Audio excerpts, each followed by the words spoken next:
right, everybody. Welcome to the Sunday morning DFS Primer.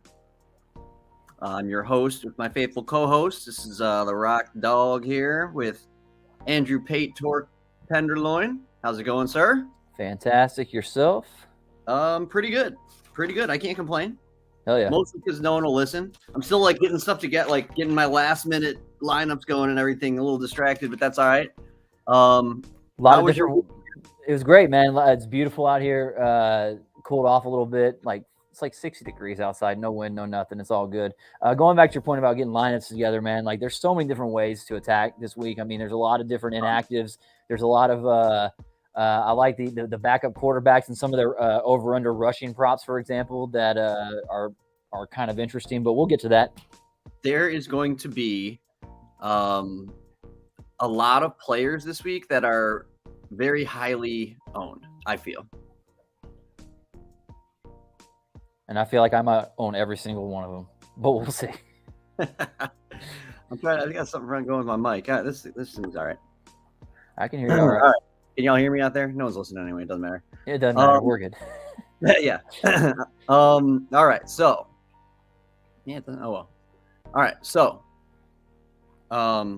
Like I was saying, I think there's going to be a lot of plays that are very highly owned, and so you could make some money by differentiating a little bit. However, the reason some of these plays are highly owned is because they're in such a great value spot, and we will get into them right now. Let's get the little slideshow up here. Now, you see I got Tua up there, and one of the reasons for that is because I like his game as far as shootout potential.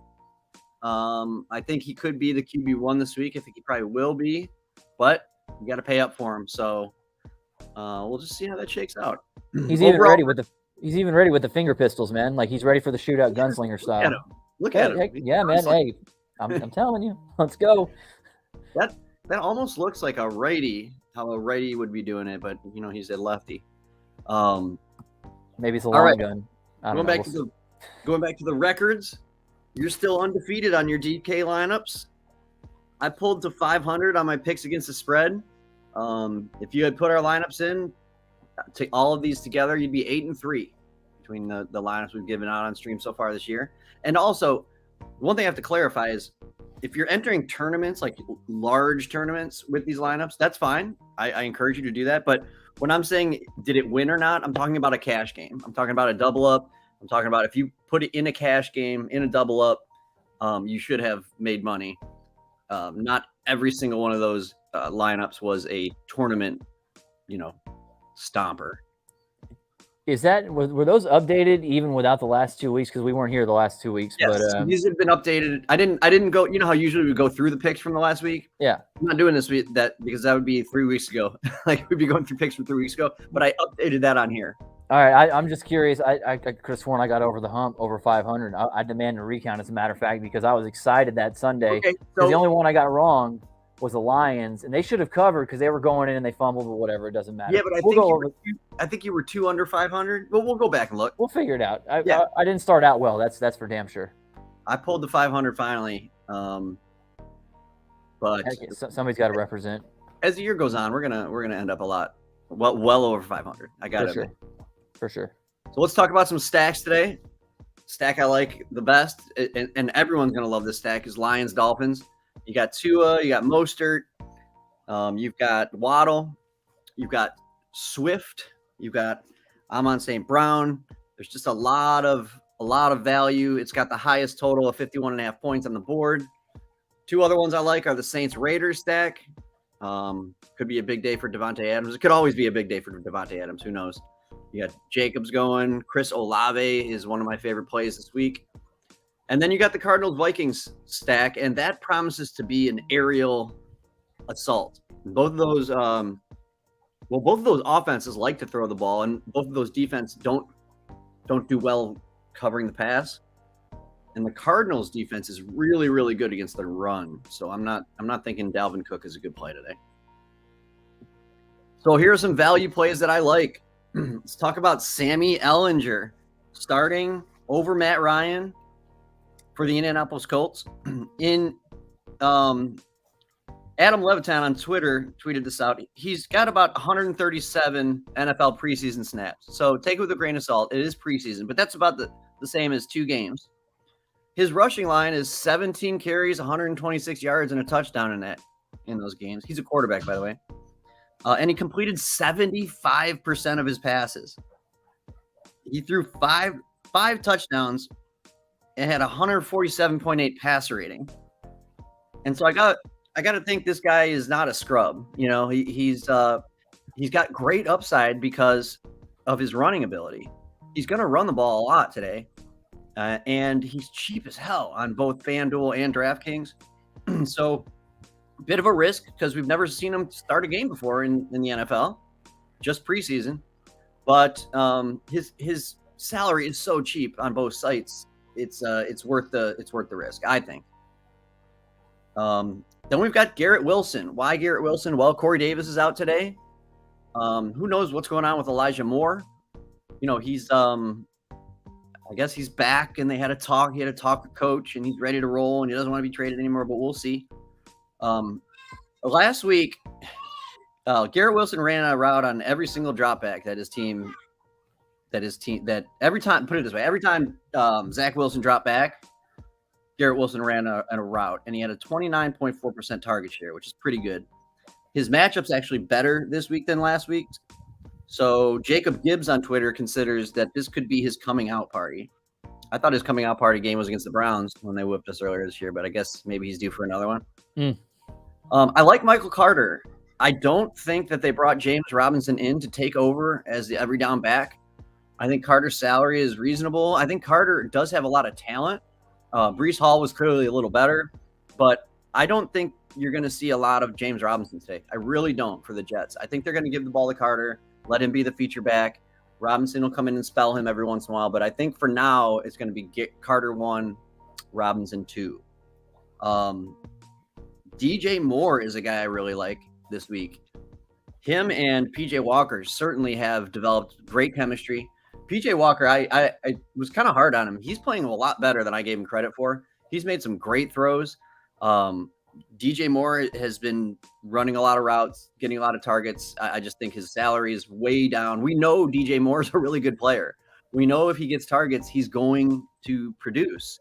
The problem is Baker Mayfield just didn't throw the ball to him. Baker's favorite receiver is usually a defensive lineman's hand. So, the receivers didn't get too much. Also, with McCaffrey out, McCaffrey being traded, not out, he commanded a lot of targets in that offense, and now they're all gone. And now Robbie Anderson's targets are all gone, and someone's got to eat those targets. And I think DJ Moore is a safe play. I think he'll be really highly owned. I think Ellinger will be even higher owned. I love my guy Wendell Robinson, the Rook on the Giants. He's a cheap receiver, and he just produces. That's all he does. Mike Gesicki has been getting a lot more love in the passing game the last 2 weeks. I don't know if anyone noticed, but I don't think FanDuel or DraftKings noticed because his salary is still really low. And again, we got shootout potential in that game in Miami. So Mike Gesicki's a guy that I just don't like. I've had him in my fantasy team several years, and he just one of those guys. But if you're looking for a cheap tight end, these 3 I like this week: Gesicki, Irv Smith, and Noah Fant. Any other value plays you see as good ones this week?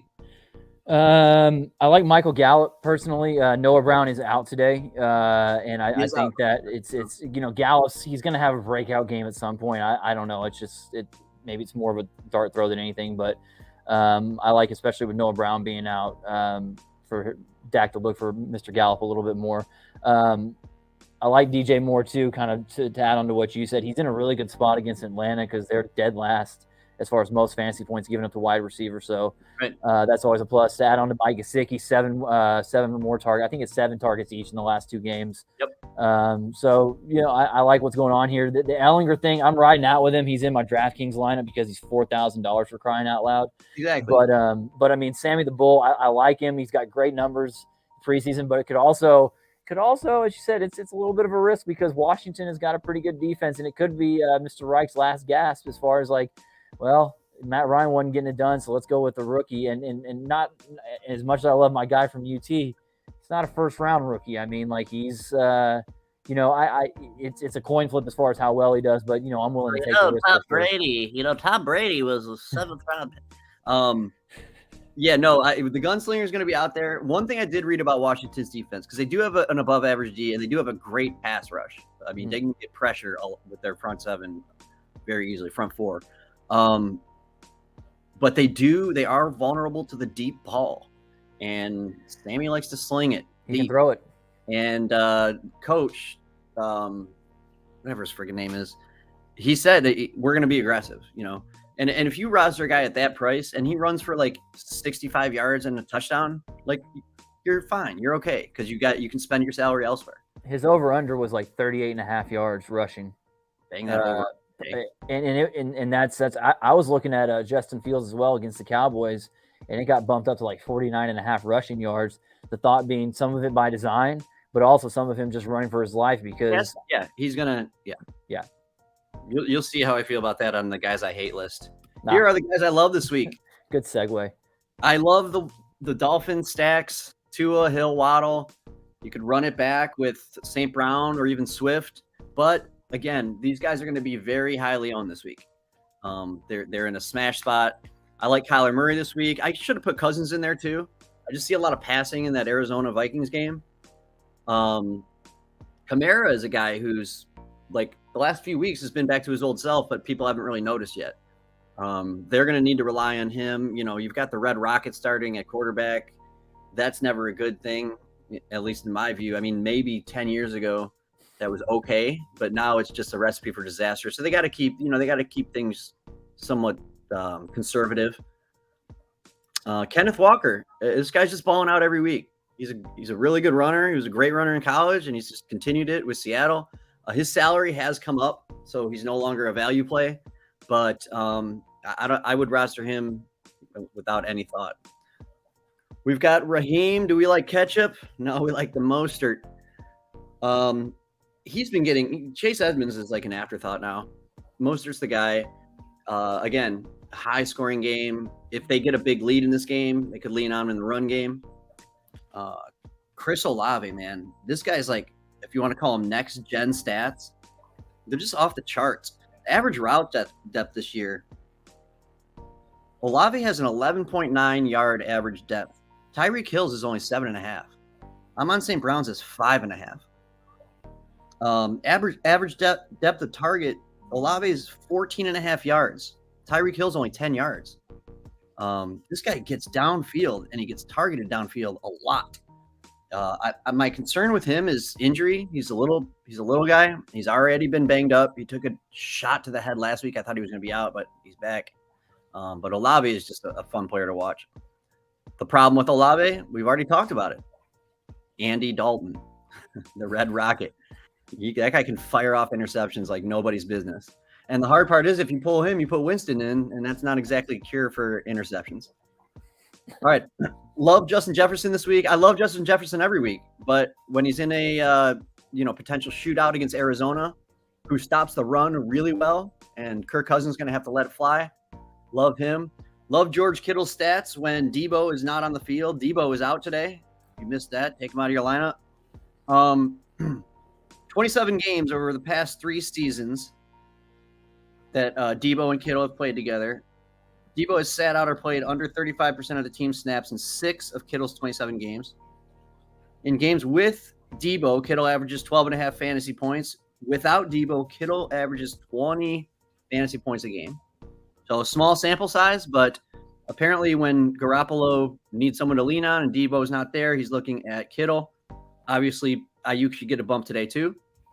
I love Derrick Henry today, just for the simple fact that his last few games against Houston have just been his crazy almost 200-yard 3 touchdown games. All the last 3 have been insane. And I like the Dallas D because they are that good, and they are playing an offense that's. I know they look good the other night, but they're playing on a short week, and they're not. They're not very good. They're just not.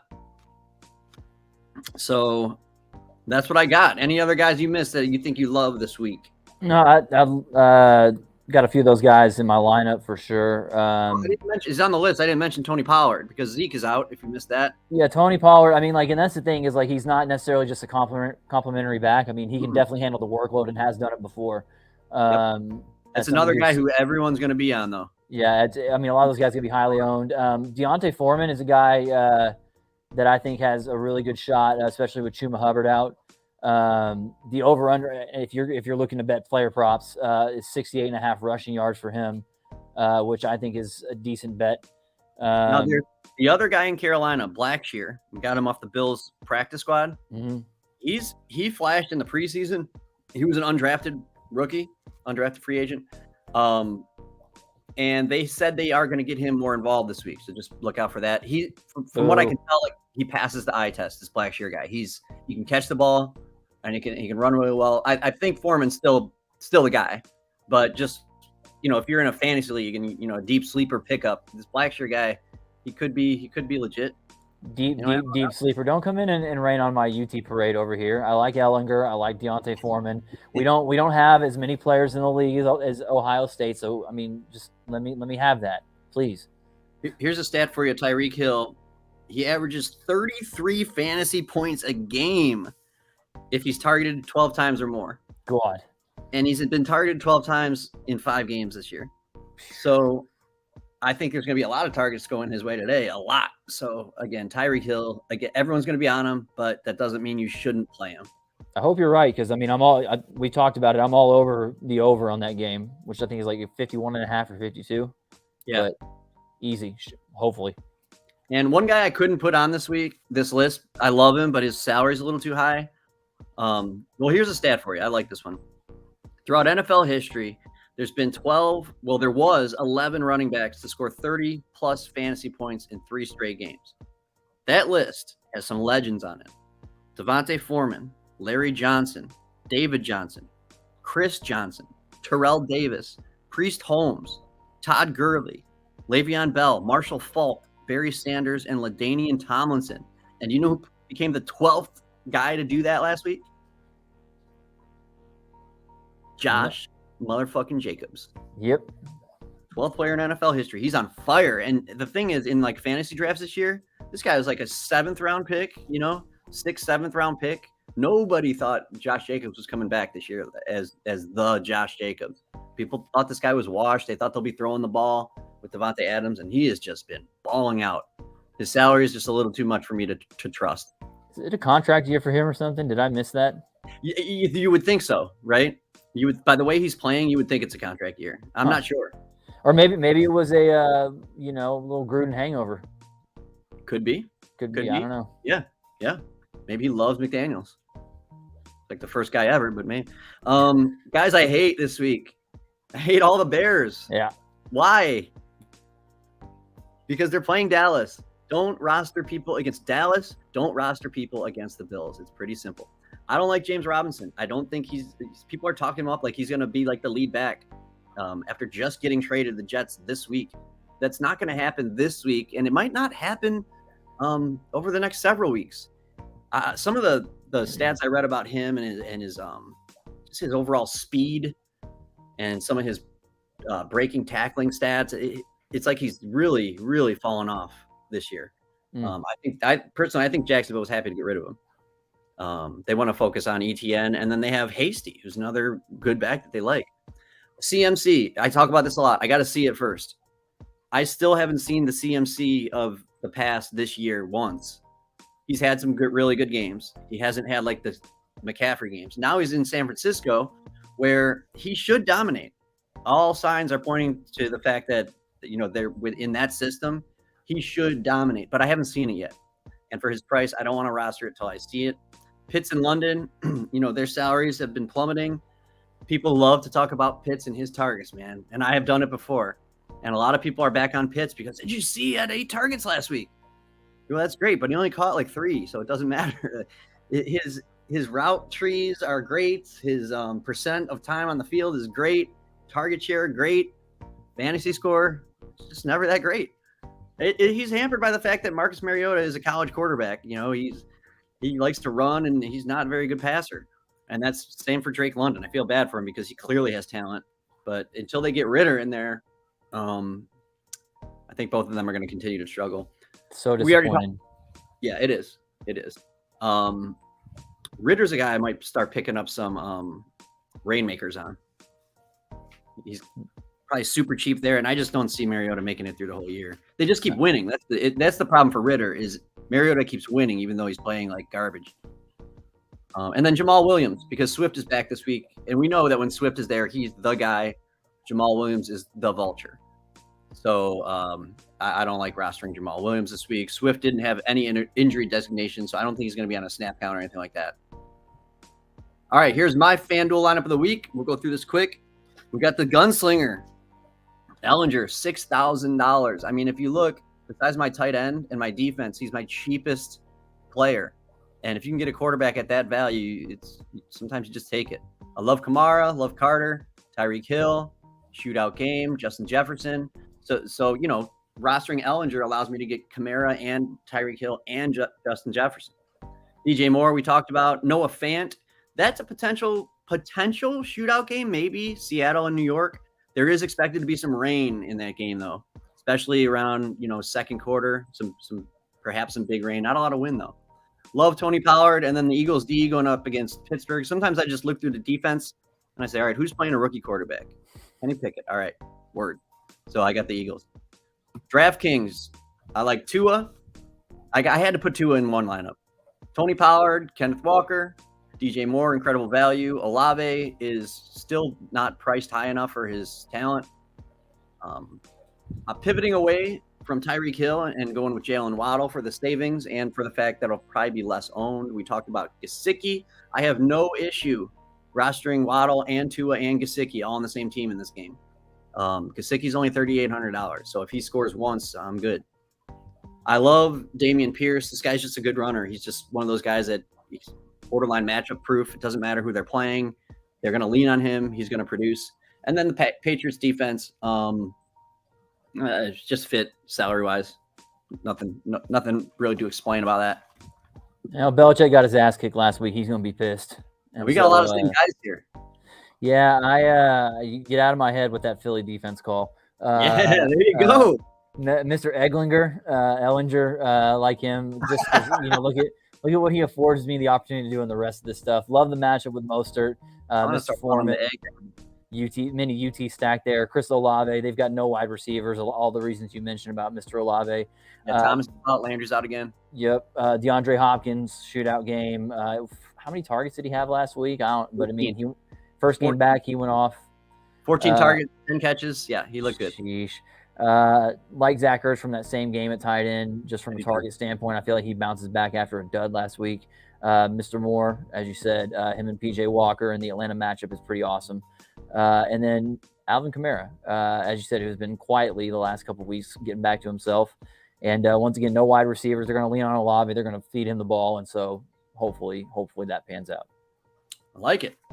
So both of us had Eglinger. I'm just going to call him the Egghead. The Egghead, both have Olave. Both have DJ Moore. Both have Kamara. Both have Philly D. This is interesting because, folks, we don't talk about our lineups beforehand. It's a surprise every time. So either we're really right together or we're going down together. I will say this, like Mr. Eli Manning, Sam Ellinger has a little bit of a dirt face, So if you notice that today, don't be afraid. He's okay. He's not concussed. He's just doing what he does. He's Sammy the Bull. He's going to run some people over. It's going to be awesome. Eli Manning's lucky he never had concussion protocol in his day because he would have never passed one. He'd be like, I'm completely healthy. They're like, no, I don't know. Yeah. Picks against the spread. We're going to win all 6 of these this week. I like these are yours. Go ahead. We mentioned it a few weeks ago, the Arizona on the road.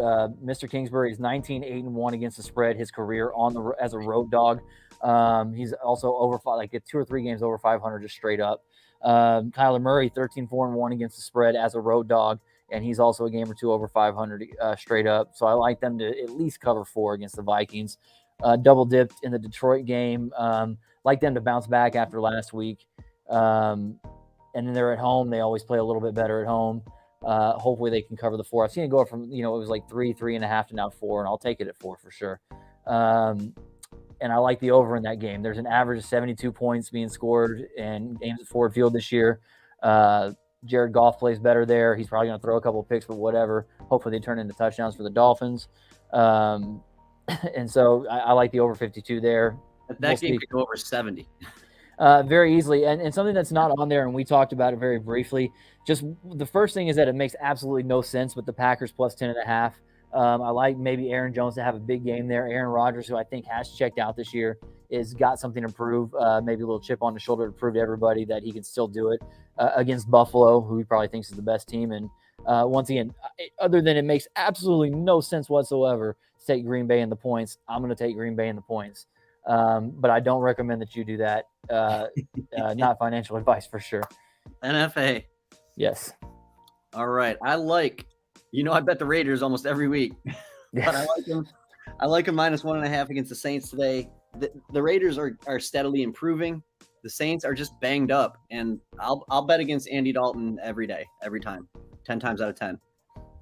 Did you see how fast he gave up 14 points? I mean, it's just like it was like, well, we're right in this game, and then 2 possessions, like a minute later, like, well, we're out of this game. It was like watching Ohio State play yesterday against Penn State in the fourth quarter. Woo! Or just an avalanche out of nowhere. I really shouldn't inflate your ego like that, but I I'm nice. Going back to rookie quarterbacks, the Titans starting quarterback today, Malik Willis, has thrown 4 passes in the NFL game. So I'll take Houston in the pick 'em against them. I mean, these are just 2 bad teams. Who knows what's going to happen?